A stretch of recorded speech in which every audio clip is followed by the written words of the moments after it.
Our current president has failed in his most basic duty to the nation. He's failed to protect us. He's failed to protect America. And my fellow Americans, that is unforgivable. That was some of the harshest criticism against President Trump from Joe Biden during Thursday's acceptance speech. Now let's go to our panel. Democratic strategist Kelly Hyman, Sinclair political commentator Amisha Cross, University of Maryland lecturer Dr. Jason Nichols, and member of the President's National Security Education Board, host of America First on Salem Radio, and Sinclair Media contributor Dr. Sebastian Gorka. Will go around the horn. Amisha, starting at 1 o'clock on our screen. Did Joe Biden make his case to the American people? What grade do you give him?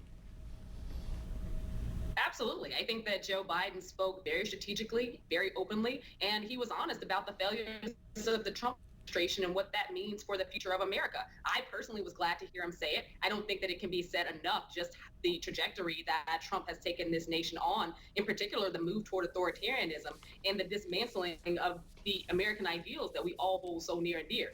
I saw Joe Biden nailing it. You know, Sebastian, one of my former colleagues said that Joe Biden hit a home run in the bottom of the ninth. Did I get that right? Well, I would venture to say he may have hit a home run in the bottom of the ninth, but his team is still losing by 10, and there are 2 outs, and you got the pitcher coming up next. I mean, don't look at the polls. Let's talk about unseating an incumbent president.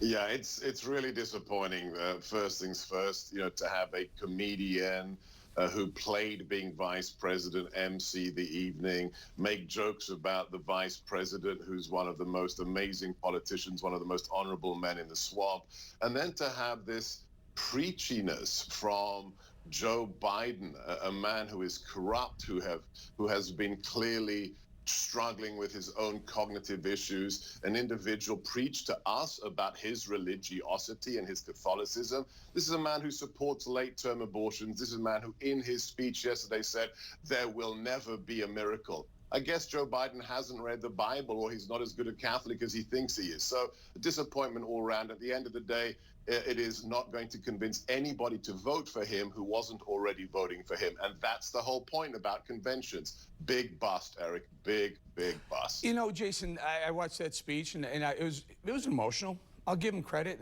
He made it through, and a lot of people were worried about whether or not he was going to be able to make it through. He did, but that's not a very high bar to set. But I was waiting for some policy.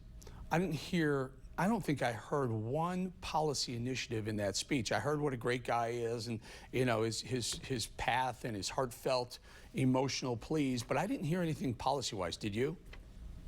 Well, what I definitely heard was him saying that he would be a better president than the current president we have, and that he would protect the American people.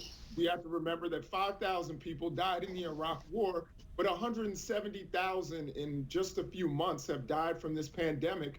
And the president answered that it is what it is. So one of the things that I think he showed was that he has empathy. And one thing I would say to Sebastian is that one of the big mistakes that Republicans made was lowering the bar for this speech.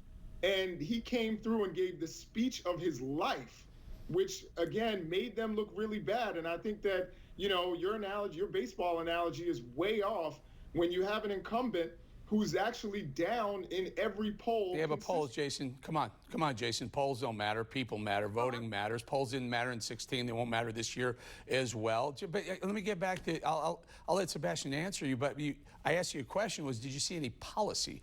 I didn't hear any policy. You're right. He was empathetic. He was compassionate. Okay, great. But where's the policy? I think America's concerned about policies going forward. It was concerned about safety and their money, their taxes, how we're seeing on the world stage. Where was the policy? So I think that would be a fair criticism, were it coming from someone other than someone like Donald Trump, who basically had no policy other than we're going to build a wall. That was pretty much his signature policy. People in these speeches, particularly at these moments, they want those for small stump speeches. But at these moments, just like President Obama, just like President Bush before him, they give speeches that make people feel good about America, make people feel good about the path that they're going to set us on. These aren't policy speeches. These are conventions. Well, okay, Kelly, I like it. I get it. You try and gin up emotion. You try and gin up the vote. But how was the speech for you, Kelly? On a scale of 1 to 10, he was 11. If it was the bottom of the ninth, he hit the winning home run. Biden brought it home for the Democratic Party and the American people.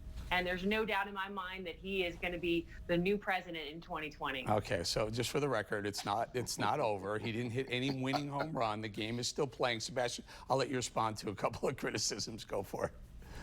I think you nailed it, Eric. There was no policy. It's clear the focus groups responded positively to the concept of empathy. But really, you don't beat the coronavirus with empathy. You don't beat China in a trade war with empathy. You don't defeat ISIS with empathy. And you don't interrupt me when I'm being asked a question.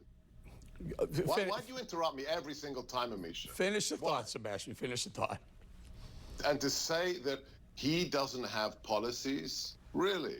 What happened to ISIS? What happened to the economy? What happened to black unemployment? What happened to Hispanic unemployment? What happened to employment for women? Talk to me about not having policies. This was an empty, emotional speech. How many times, and it's really disgusting, how many times are you going to exploit your son's death? People are dying across the country, and you mention your son's name 6 times. Right. That's not policy either. You know what the good news is? The good news is we have another whole segment with this group in just a couple of minutes right after the break. We'll be right back with the same group.